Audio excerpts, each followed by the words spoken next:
The word why. What a curious word. The kind of word that can make us cringe, feel defensive, or even distant. But you know, sometimes why is the key. The key that can unlock so much to our lives. Join me as we explore the why with fascinating contributors to the world. Those that entertain us, inform us, teach us about life, and if we're lucky, inspire the next in all of us. I'm your host, Dr. Rod Berger, and welcome to Headroom. Let's go.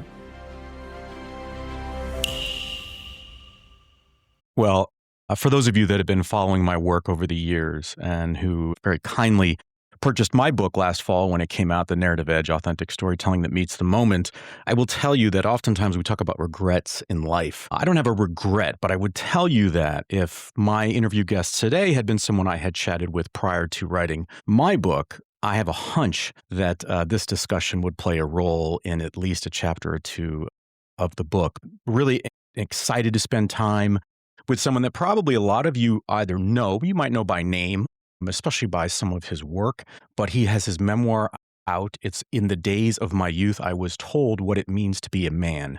And it is Tom Junod. He's a senior writer for ESPN, where his work has won an Emmy and the Dan Jenkins Medal for Excellence in Sports Writing. He is a two-time winner of the National Magazine Award for Feature Writing and a winner of the James Beard Award for Essay Writing. Previously, he was a staff writer at GQ and Esquire. Many of you might know the Falling Man article. The film A Beautiful Day in the Neighborhood was based on his article and profile on Fred Rogers in Esquire. And he lives in Atlanta, just down the road from me here in Nashville, with his wife and daughter. Tom, so nice to spend some time with you. It's great meeting you, Rob. Well, thank you. I feel like I've gotten to know you because now with the beauty of media is that I can see you on Pablo Torre or any of these interviews and just you get it. There's a cadence, right? And it takes me back to even just in the profiles I've done and the way in which we might over the years have explored somebody's background. One of the things as we dive into this book that I want to start with is I want to start with the power of name. Because I found it interesting, Tom, that people have introduced you as Tom Junod, but when you mention Fran or Lou, your parents, Junod. And I have yet to hear anybody ask you about that. And so, not that I'm the first, but I find names to be incredibly important to people's stories. And I would love for you to explain which is the correct, and is it that you're just being deferential and kind to hosts and to writers? No, it's so when I was growing up, my dad was the one and the only Lou Genard. And that's how we pronounced it. My father had a very specific way of talking, a very specific kind of diction. It wasn't just Lou Genard. It was Lou, pause, Genard. And it was one of those names that I didn't, when I was a kid, I didn't know whether I could live up to that. And my father would even say, like the question of who was and who wasn't a Genard was a really sort of big deal in my family. And when I went to college, I took 2 semesters of French, and the teacher called on me, and she didn't pause. She didn't hesitate. She called me Junod right off the bat, Tom Junod. And, I was an English major.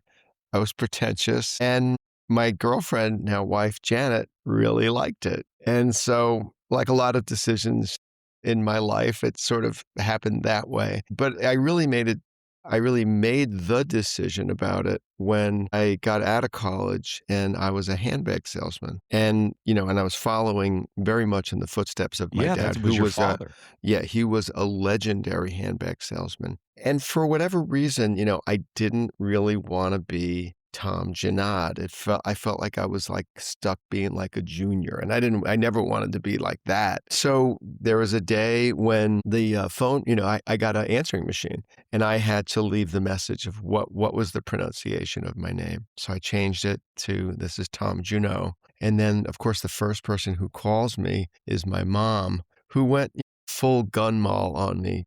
My mom was in some ways sort of a cultured woman, but she could really reach back into the Flatbush tones. She grew up in Brooklyn. And so she called me and she said, Tom Junod, I always knew you as Tommy Junod, so don't put the Ritz on me. That's fantastic. So what's fascinating about this book, right, the memoir, is that well, for a lot of people, they would say, wow, it's a substantial book, right? Over 400 Yeah, pages. sure. But diving into your story, this is not the initial draft, right? Sort of there was 200,000 words or so that Yeah, yeah. were flushed down the toilet. Was it just that there was so much? I mean, help me understand that process, because I think for anybody, regardless if you're a writer or not, at what point, I know you've mentioned that you found main characters that hadn't yet even made it to the page Right. That's in true. that draft. And Yeah. did it make you second guess at all the way in which you were sequencing and thinking about the influence Yeah. of your own story? Sure. I reached a point, it was in 2020, I had taken a leave from ESPN looking to finish the book. A couple of things that were going on in my life. One of them was um, I went on tour for A Beautiful Day in the Neighborhood, so I sort of lost track and of the book a little bit. And the pandemic happened. I was looking and assuming I was going to finish the book because I had just been writing a lot. That was my first strategy in writing this book about my dad, was just to write everything I could about him, never stopping, never really thinking about it. And I always thought it was going to take care of itself. And it really did not take care of itself. I just got to the point where I looked at like the sheer number of words I had that really wasn't, they weren't to great effect. And they weren't what I wanted from it. So I did, it was painful, and it created a lot of doubt in me of like whether this book was finishable or not. But when I started again at September of 2020, I wrote a section that began with me as a child waking up in the morning, listening to my father's ankles crack as he himself got out of bed. And the sound of that and the memory of that and the memory of how scared I was of that sound, how love struck I was by that sound, and how full of, a 3-year-old, a 4-year-old, a 5-year-old's awe of that sound. Because it was, my father used to claim it was a war wound. And so hearing that and then being able to write from that point of view of a little kid hearing this sound that he identified with his dad sort of changed everything. And so that was the difference between the first go around and the second go around. First go around, I was just writing everything I could think of about my dad.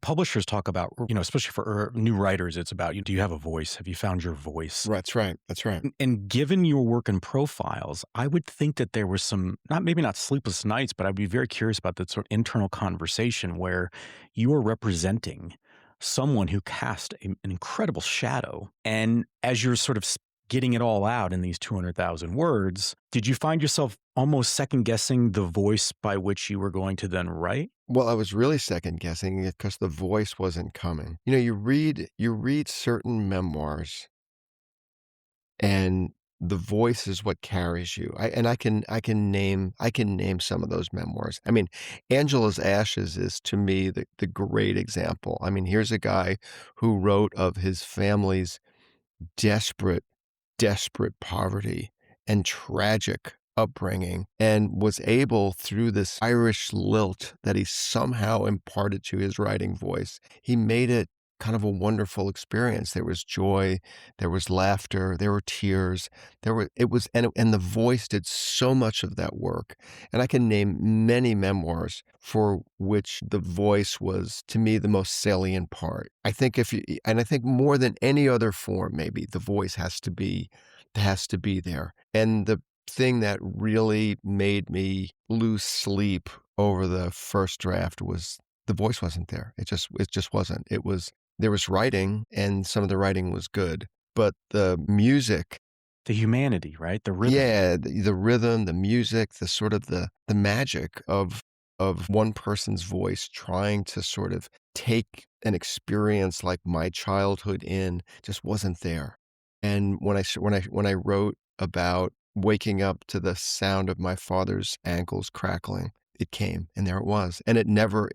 So I want to talk a little bit about the title, because I just had a hunch. I mean, that's what I love about reading a memoir from a writer, because you understand the power of real estate. You don't take it for granted on the jacket, right?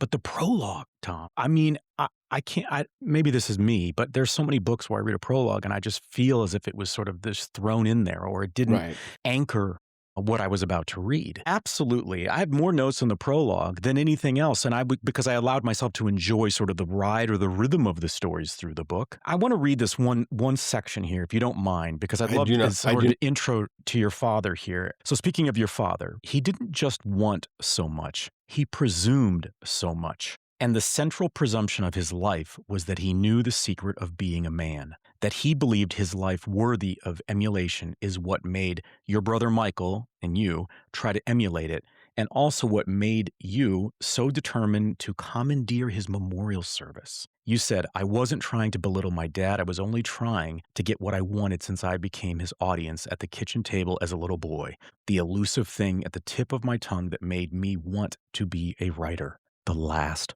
word. I know this is just going to sound like shameless from a host and these sorts of things, but one of the most profound sections that I've read, that hit me like an absolute dart because the father-son and the last word and knowing there's a fine line between sort of educating and teaching a young person, let alone your own child, giving them the space to breathe. But tell me a little bit about that. Like when you even hear just me reading that to you, what does that evoke in you when you think about your dad in the memorial service, which is really Well, powerful? well, it evokes, dinner table scenes where I felt like I had no words. My father was such an overwhelming person. He was in total control of it. He had all of the power at the dinner table. He was loving and he was funny. But you had said just a second ago, talking about like having your own space to breathe.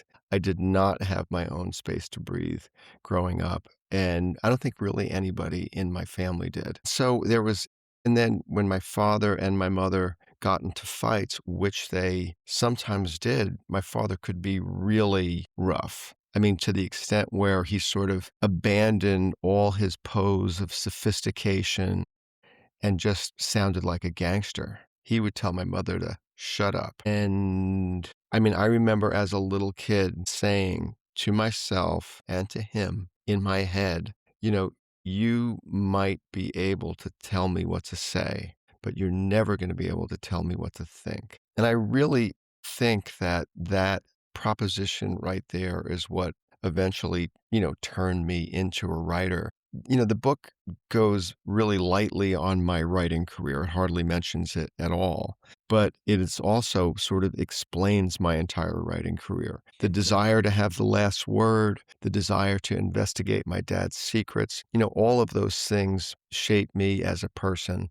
And then when it was time as a writer. You kind of dabbled in writing about your dad by proxy, right? Didn't you? Yeah, I mean, when I got in 1993, I started at GQ, and number one, it was a man's magazine or men's magazine, as they were called at the time. And number two, I had an editor by the name of David Granger who just encouraged me to write what you want to write what you feel like you have to write. And so I immediately started turning and writing stories about my dad. The first story I wrote for, it wasn't my first story in the magazine, but it was the first story I wrote sort of under David Granger once he hired me, was a profile, not of Frank Sinatra, but of Frank Sinatra Jr. I mean, the Did you see ultimate. his name in the marquee when you were a Yeah, kid on yeah. Long Island? Yeah. When I was growing up in Long Island, we used to go and drive down Sunrise Highway, and there was this old dance hall called the Sunrise Bohemian Village, and it was big. It was this big dance hall, but it was old, and they would have this sign up every once in a while, and it would say, Saturday night, Frank Sinatra Jr. And I was just like, that poor guy. I mean, I was a kid, little kid, but I knew enough of Frank Sinatra, and I knew enough of being an overshadowed son myself to think that like, oh my God, that has got to be brutal. So that was the first story I did for GQ. And then the next story that sort of was a profile of my dad by proxy was a story about Tony Curtis, who was the ultimate sort of licentious dad. Yeah. He had kids, Jamie Lee Curtis. I talked to her for that story, but there was nobody more important to Tony than Tony. And that was a sort of the second profile of a dad-like figure. And of course, my father loved that story. Like he thought that like Yeah, because it's incredibly manly, right? I mean, this was all about, I mean, this was, manly, and it was about his, what he wore, and just the idea of being like a man on the go, or just like on the hunt is, that's what Tony was. Even at age 70, he was that. And so, so my dad, and whenever, after that story, whenever I was going into the city, like New York City, my father would say, "Are you going to see Tony?" And for whatever reason, like he thought that like Tony and I were like, after that story, were like best friends. And then finally, I wrote a story for GQ about my dad, which was a story called My Father's Fashion Tips, which was an interesting story because number one, I interviewed my dad for it, which is I'd wanted to do my whole life. Number two, I couldn't get in a lot of the stuff that he told me into the story because it would have demolished my parents' marriage. And number three, it was a story that could be read two ways: what was in the lines and what was between the lines. My father read the story that was in the lines. My mother read the story that was between the lines. And so she knew exactly what I was saying. And it was a very, very popular magazine story. People loved it. People still read it on Father's Day. But there was one person in the world who really did not like that story, and that was my mom. it reminds me, I just recently watched the movie Fences with Denzel Washington. Sure. Right. August Wilson's Pulitzer Prize winning Yeah. play, where this whole notion of you build a fence to either keep people out or keep people in. Sure, of course. Right. When you interviewed your dad for that story, how did you maintain, in essence, your voice or your like, how did you understand that? Was it I would imagine he was excited to be a part of it because at some level, your success was reflected upon him. And there's some status with that, right? The Tony Sure. references and these sorts Sure. of things. Like, did you have many experiences where you could almost be equals or go toe to toe with a guy who says, if you're going to be a bear, be a grizzly bear? Yeah, and that story was some of that because, when I was growing up, my father was extremely successful at what he did. My father only had an 8th grade education, but his looks, his charisma, his attractiveness. I mean, women just went crazy over him. So he became a salesman in the handbag business where all the buyers were women. That I mean, that was his public. So he was the guy in the handbag business and made a lot of money. But as he got older, his gambling addiction took his toll, as his system of personal regret took its toll. He became sort of a woulda, shoulda, coulda guy. And when I was growing up, my father lived for the moment like nobody else I'd ever seen. I mean, to this day. But all of a sudden, he was 75 years old. All the clothes that he had gloried in, they were gone. The money was gone. And so that was, one of the reasons I did my father's fashion tips was as a gift to him, as to sort of make him a celebrity and Was it hard? to restore that sense of celebrity that he had. Was it hard, Tom, to watch him change from that public persona? Because he really is larger than life. I mean, I think probably someone who's half as skilled as you as a writer there was so much. It was the A1 in your description, the skin color, right? The tan. Yeah.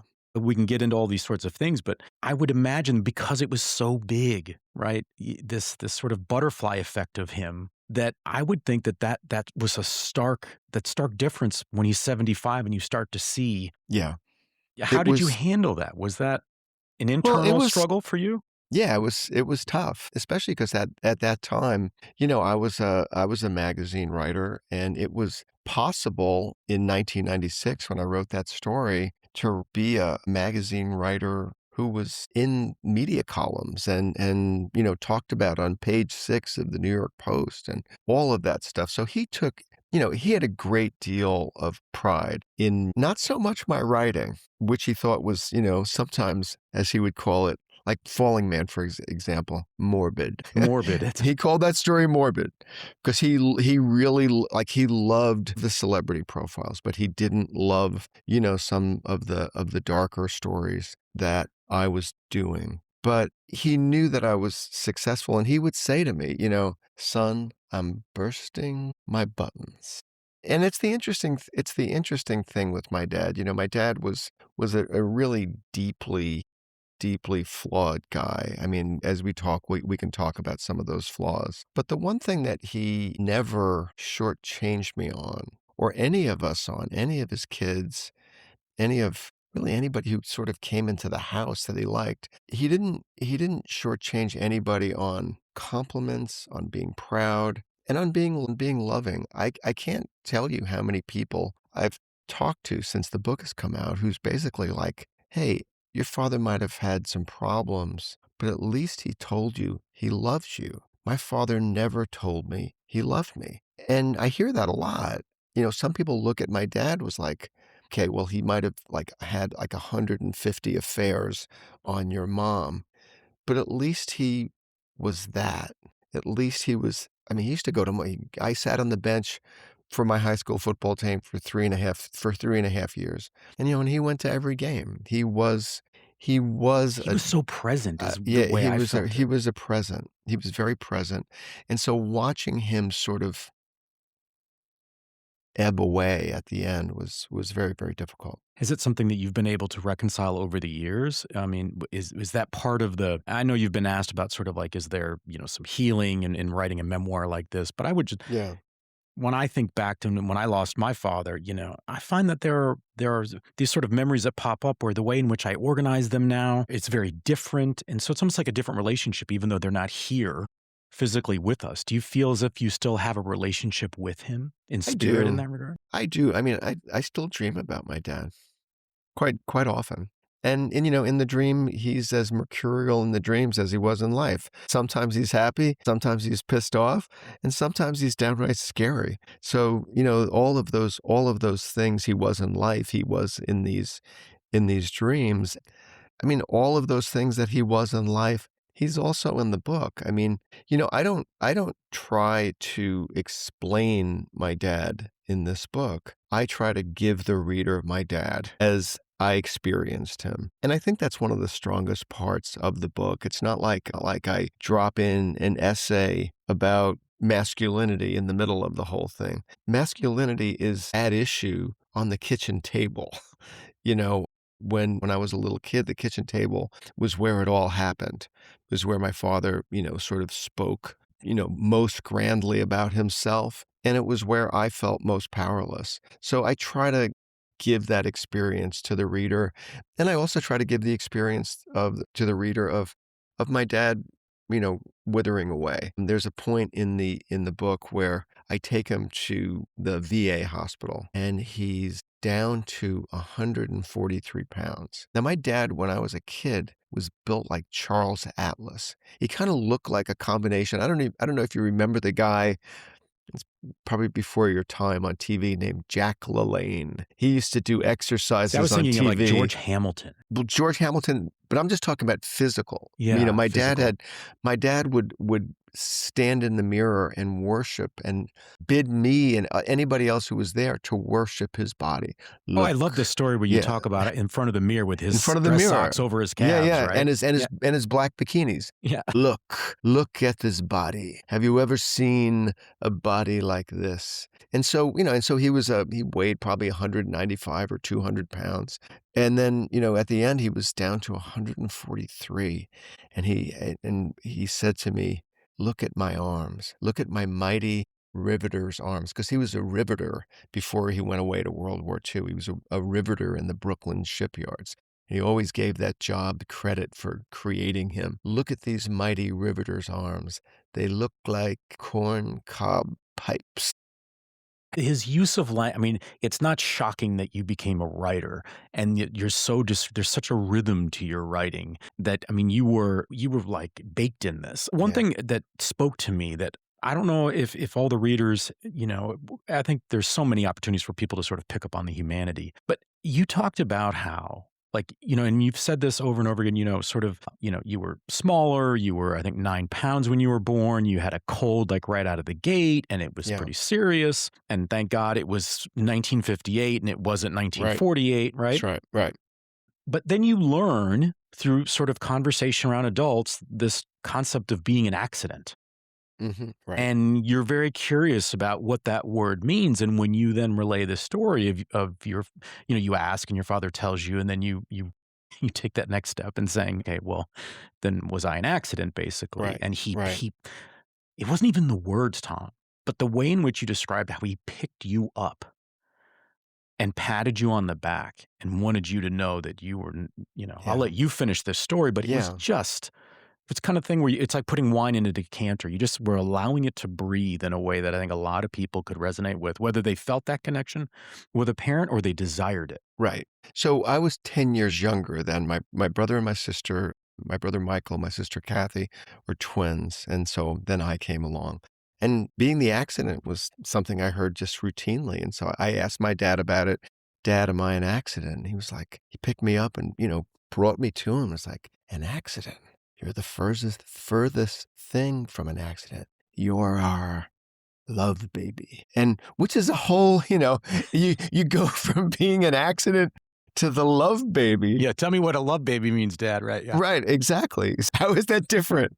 But of course the thing that, my purpose in life as I understood it when I was a little kid was to somehow save my parents' marriage, because my parents' marriage was not great, to put it mildly. I mean, my father started having, well, he was having obviously affairs before I was even aware, but I was aware of the affair he had with my first friend's mother. There's pictures of me in the crib with a friend of mine to this day, Michael Shockett.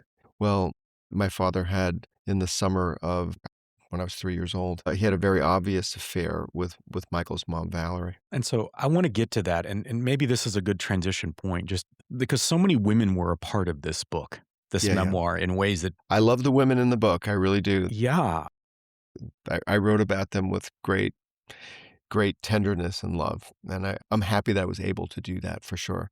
yeah, Even because, even Valerie Shockett. yeah. Talk a little bit about Muntu La. I don't know why, but her, like, I felt like I could picture her. I could sense the energy, and it's not even just the funeral, right? It's which I think would be sort of, that's in neon lights, and I would love for you to share that. Sure. But more like what she represented, because the irony to me is, I want to talk about your neighbors, Helen and Charlie Klein, Yes. because in some weird way, Muntu, I think probably there was like this experience of her in the same way that Helen had, waiting for her husband to come home to say, you know what kind of neighbor I think we have? Yeah.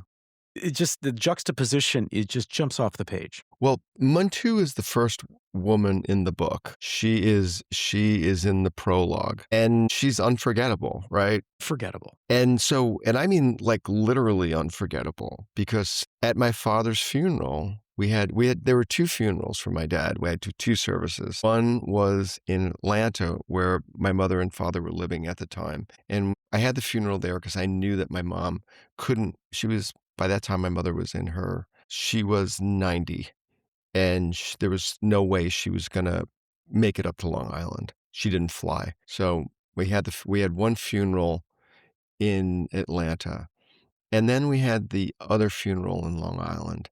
I knew that the Long Island funeral was going to be the funeral because my mom wasn't there. And, my father lived a lot of his life away from my mom. He might have, he was a family man in Wantagh, Long Island, but he was the man's man when he was out on the road or in New York City. So having a separate funeral for my mom might seem unusual, but it was sort of suited my dad quite well. But I planned, as you mentioned before, I orchestrated this funeral. I chose the music. I hired a jazz singer to come in and sing "I'll Be Seeing You." I gave the eulogy. I was looking for the last word, but I didn't get the last word because the words that my father used for beautiful women were never anything as like pretty or beautiful. It was always like magnificent. And this magnificent woman walked up to the lectern at the end, and she's 6 foot tall. She's a black woman with these, dreads that, or her braids hanging down to her waist. She's wearing capri pants, gold sandals with these, huge heels that add to her already imposing stature, and a black leather jacket.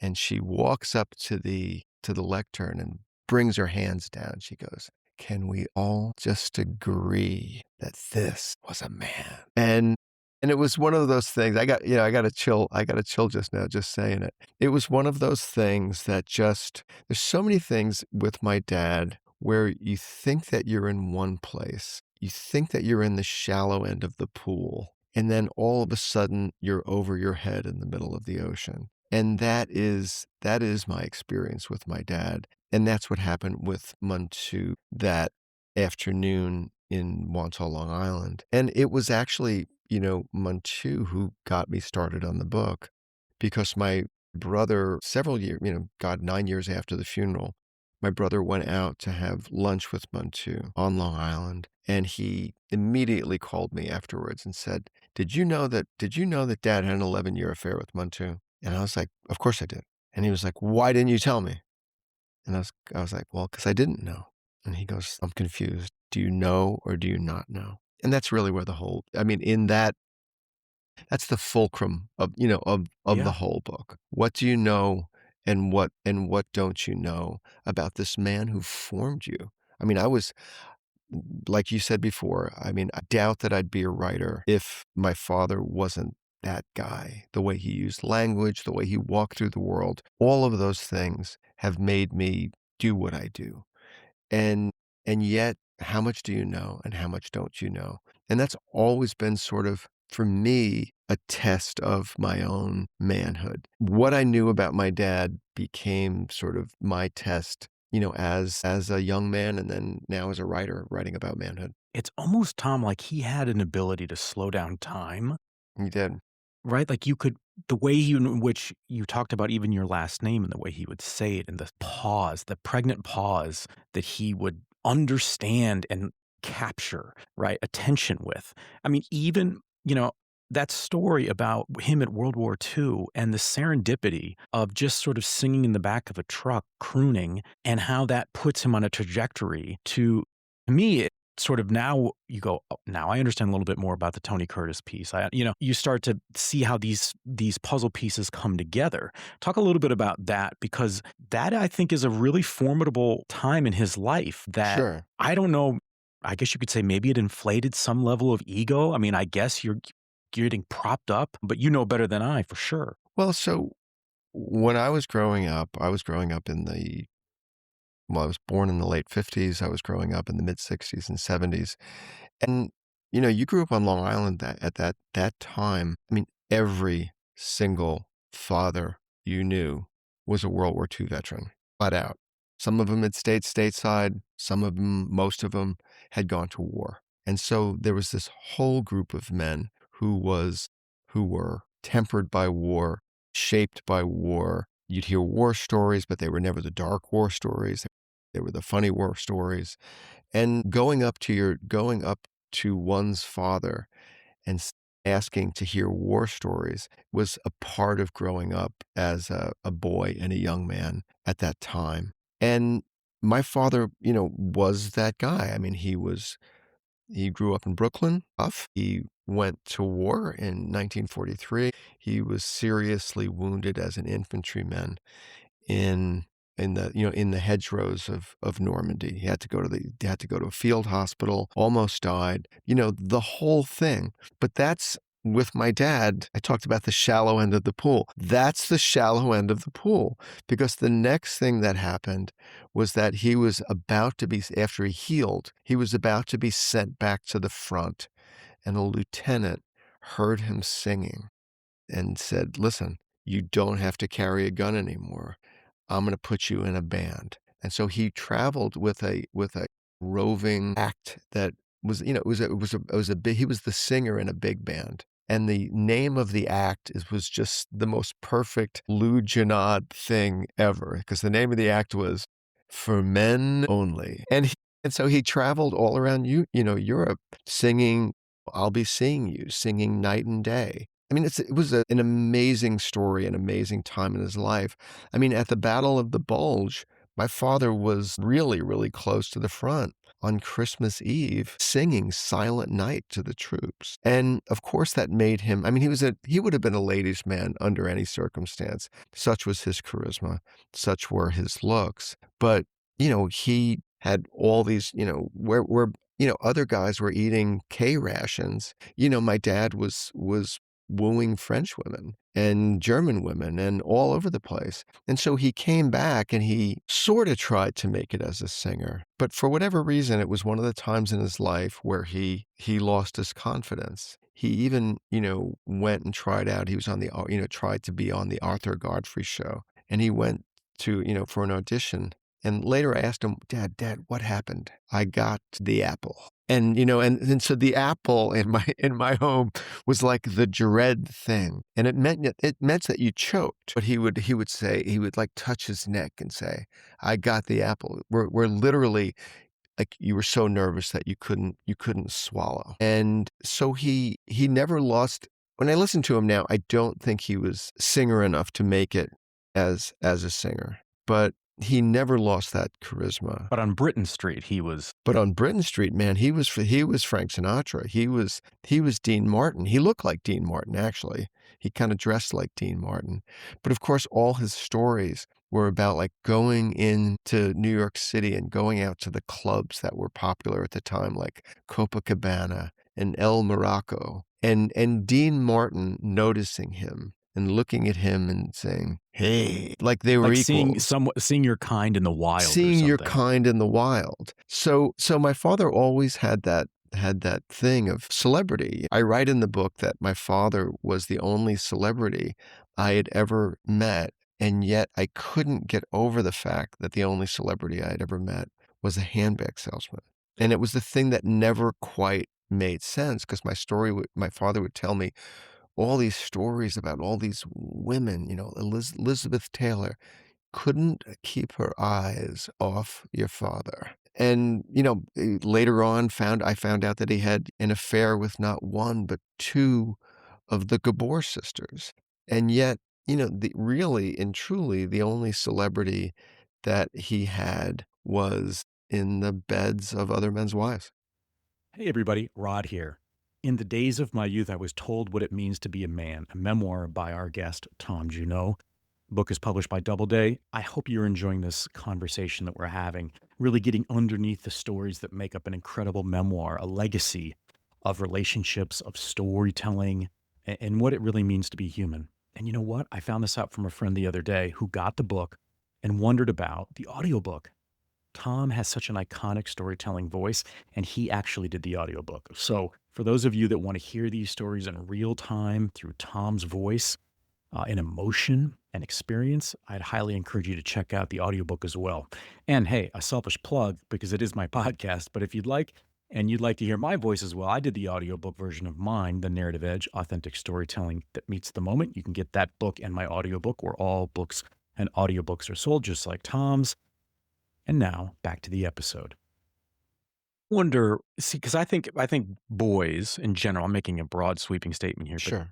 there's this sort of like a swinging bridge, or like where you have such pride for your father.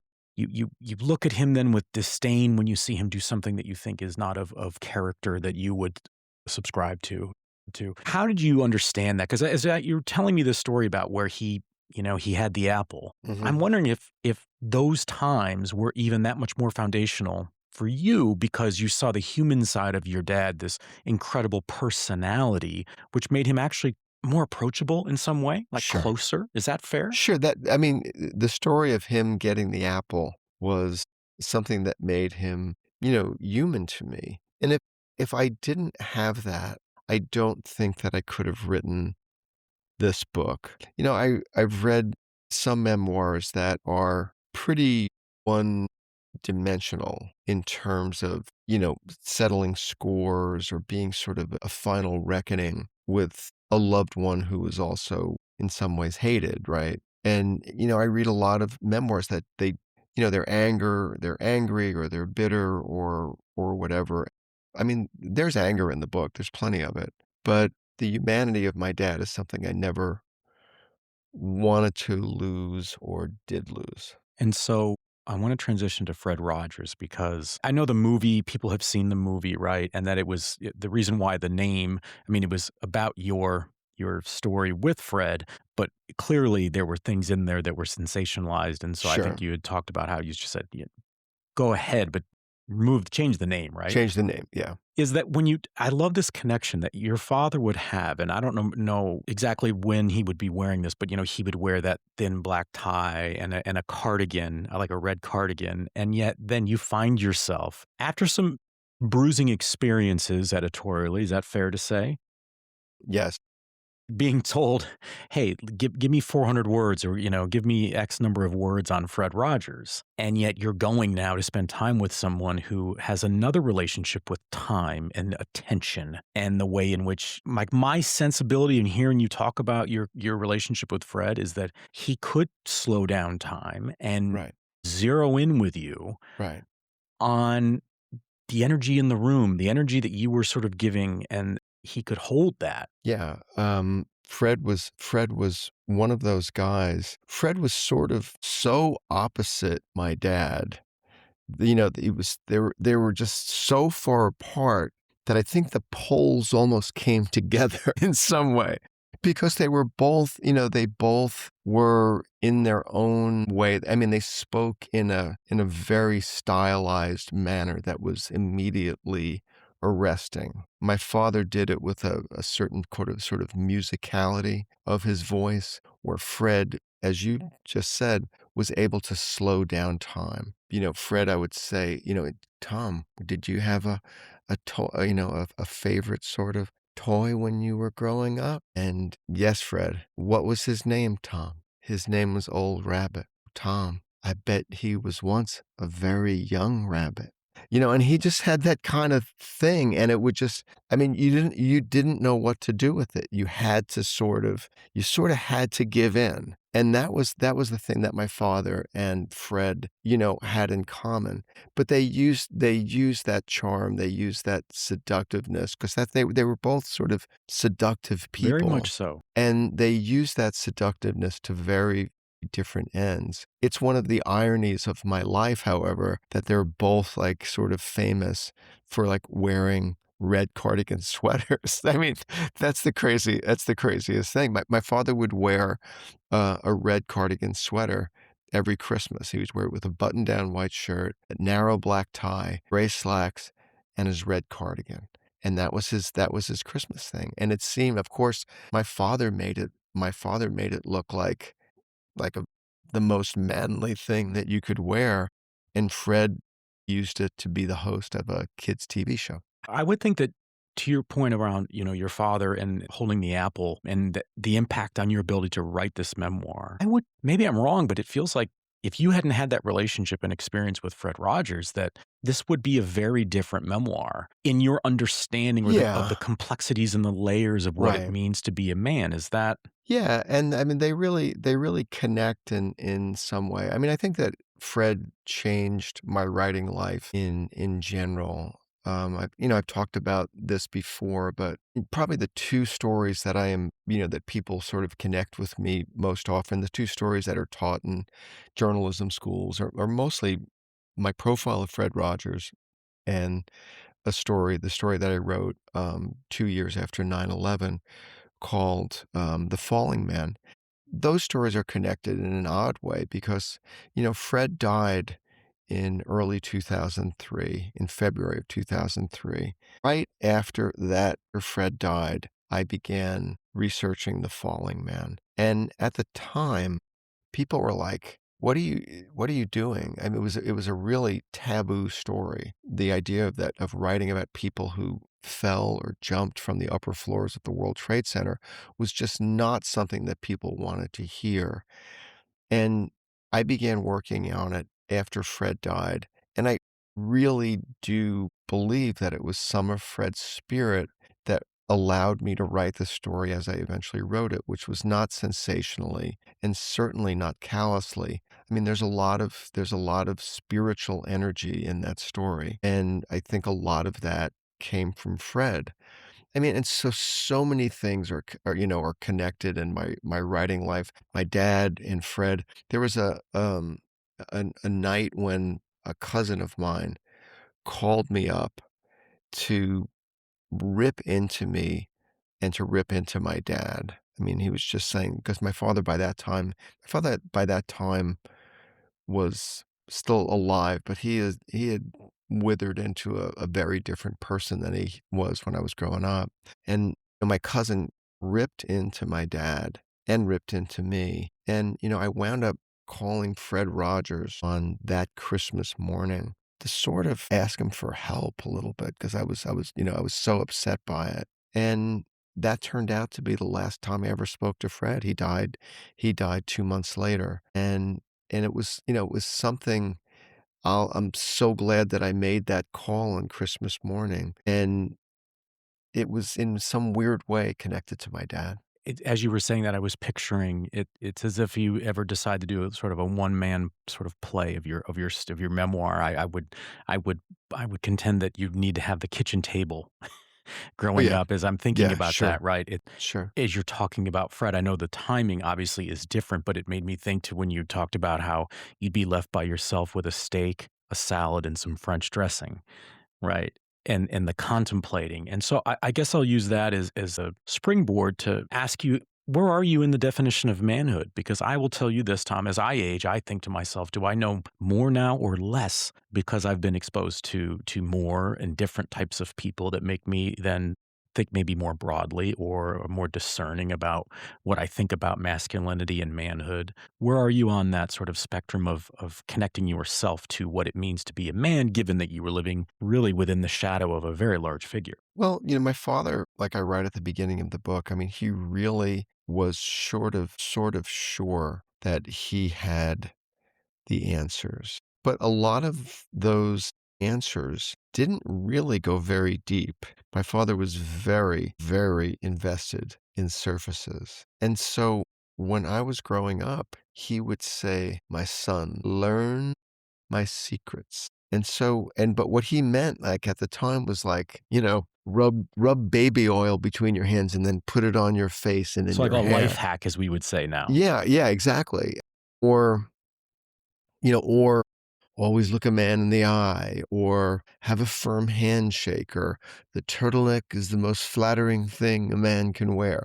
All of these things. And I did what he asked me to do. I learned those secrets. But the thing with my dad is that I learned his other secrets because there were always those things with my father as well. When he meant learn my secrets, he meant basically absorb my knowledge. Take these tips, which is exactly what they like, life hacks, tips, whatever you want to call it. Take them to heart. But he had other secrets, and those were mostly secrets about his, had away from our family. My father had an extensive and rather shocking sexual life outside of our home. I mean, he wasn't the guy that had like the occasional fling. I mean, that was his business. I mean, even people I've talked to people in the handbag business who were like, "How do you think he got so many buyers?" He was sort of like a gigolo. And so my father was a you know I've heard him, seen him, read him described in connection with this book as a philanderer. I mean, he was a philanderer like Michael Jordan was a forward or a guard, I guess. It shows how little I know about basketball. But he was the consummate philanderer. And when I was really, really young, I was aware of that, and I was aware of how it contradicted the other things. That he was so confident about the knowledge that he was trying to transmit to me. But I had to question that knowledge because I knew of the pain that it caused in my household and especially to my mom. And I was really attached to my mom growing up. It was me and mom. My brother and sister left.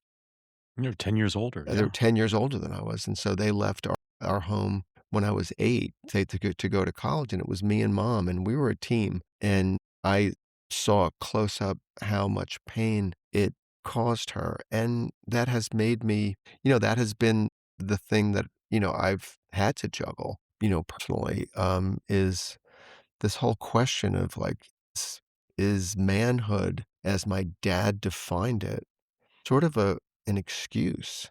Is it an alibi? Is it a get out of jail for free card? And I think that you see that a lot now.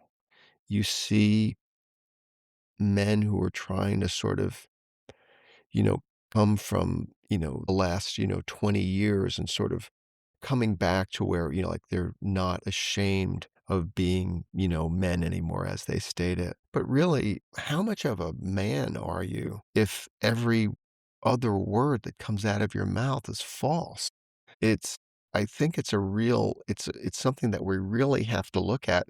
Like, I think I look at manhood, like, as an ideal, and I think that, there was a part of my dad that succeeded in presenting manhood to me as an ideal. But if it's an ideal, it's not a get out of jail for free card. It's a matter of doing some of those things that my father sort of coached me to do, looking somebody in the eye, having a firm handshake. But, trying to be accountable, trying to be honest, and trying to live up to it rather than down to it. Now, given that he was trying to teach you these tricks or these, like we were saying, life hacks, in reverse, sort of on the other side of the coin is how did you understand femininity, females? I would think that would, I mean, you could argue if this were an experiment that a great number of these individuals would be sort of thinking, I don't know how to even understand a relationship with a woman because my father it wasn't performative in the way in which I've heard you talk about that, and not trying to platform it in that regard. But I would think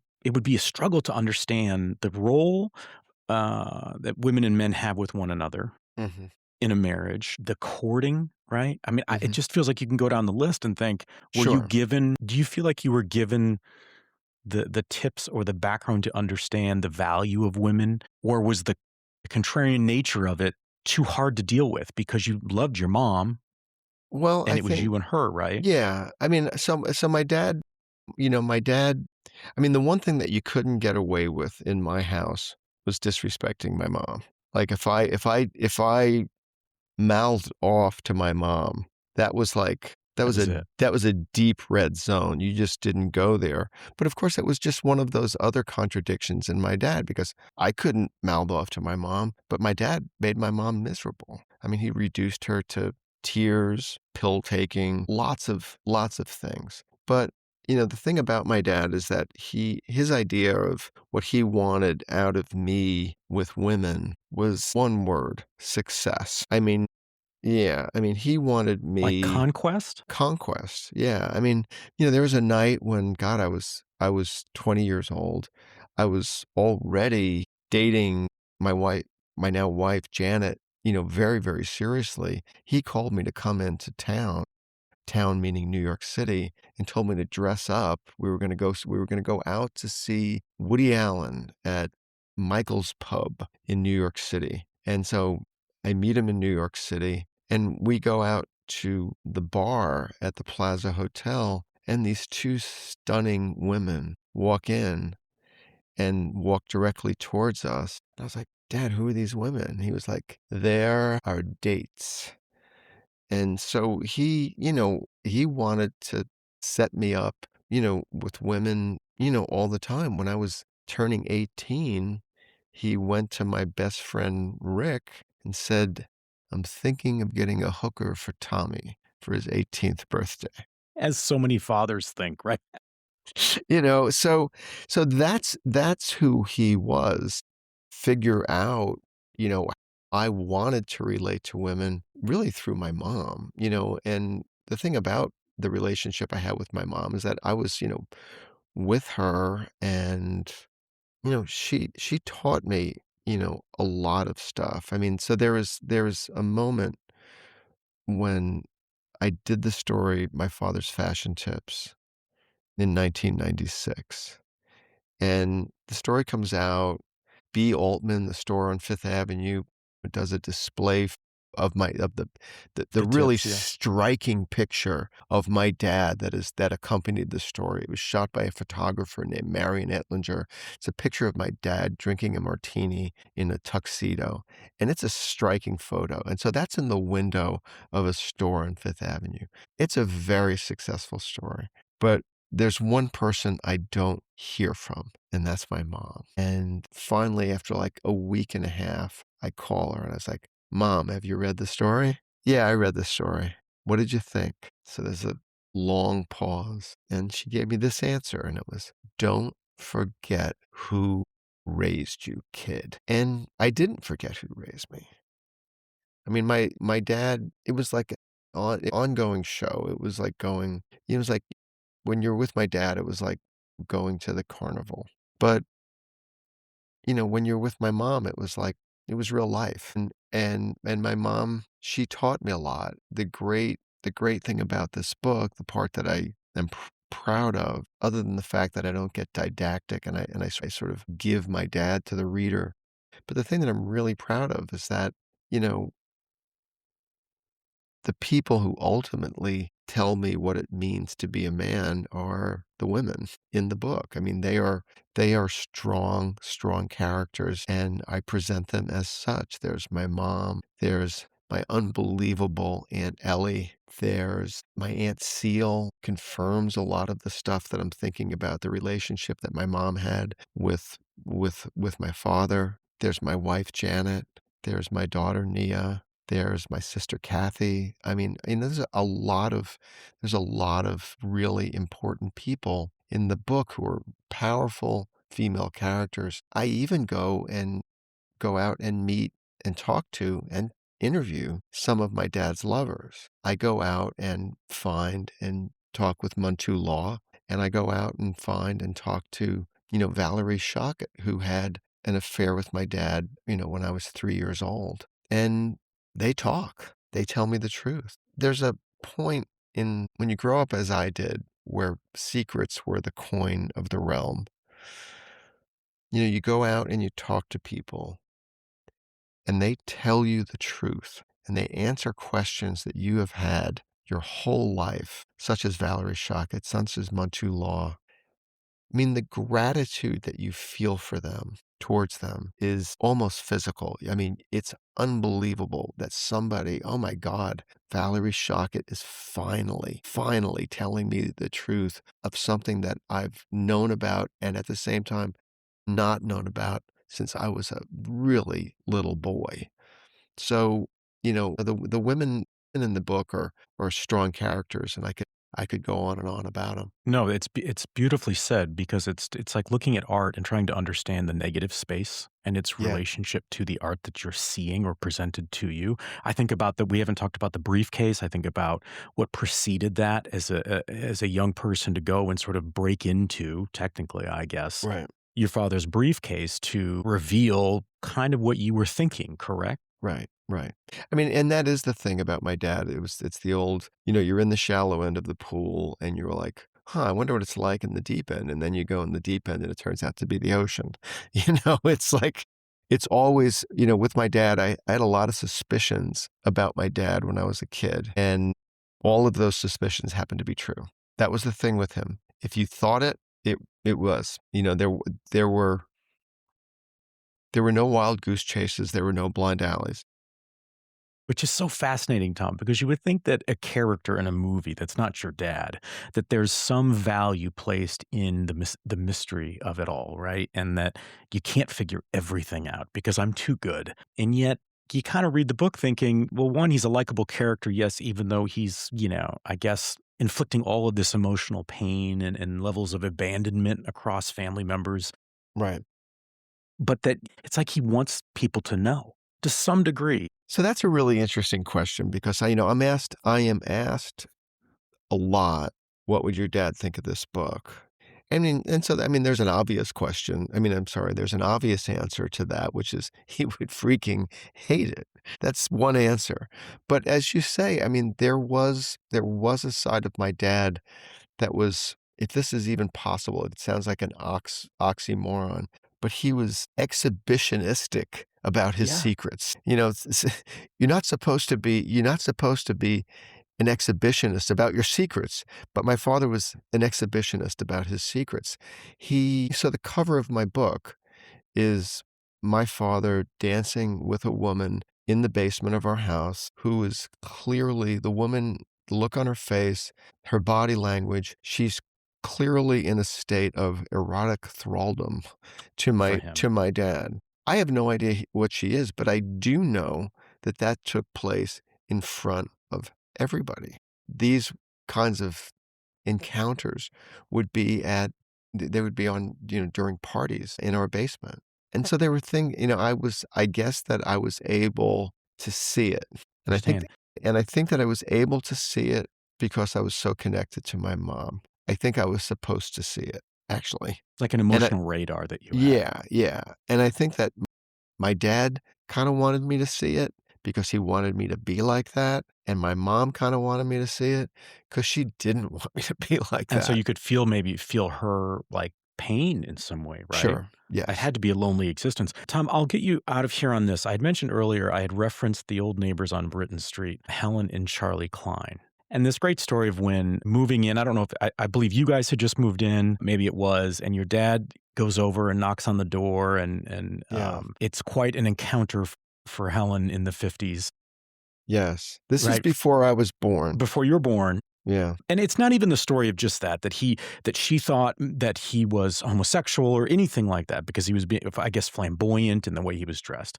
But really the question, Tom, that I kind of want to bookend this with is, do you find now in retrospect that it is people's experiences of your father that really help to define the man that you call dad, as opposed to the things that you witnessed directly from him? Yes. I mean, yes and no, because a lot of people were fooled by my dad.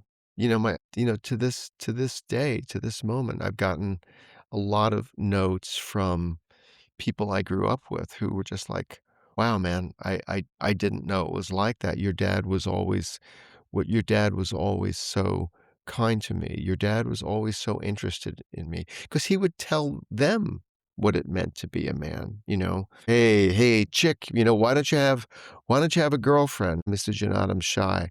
Chick, all you got to do is just go up there and say this, and that's the way that he would be. And they remember that.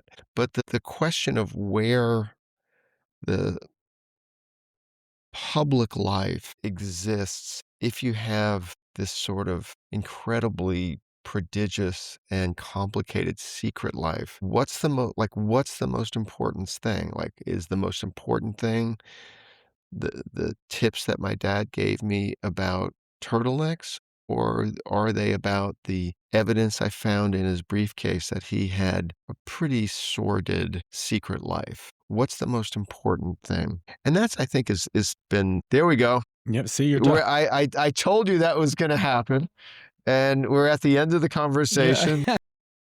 Thanks, Jacques. But I think we'll be able to get through this. But there's that question of like, what's the most important thing, and how do you square that? And I think that there was a moment in this book, and it was when I was really trying to find the voice for the book, where I basically had to say to myself, I loved him then, I love him now. I have to be true to that.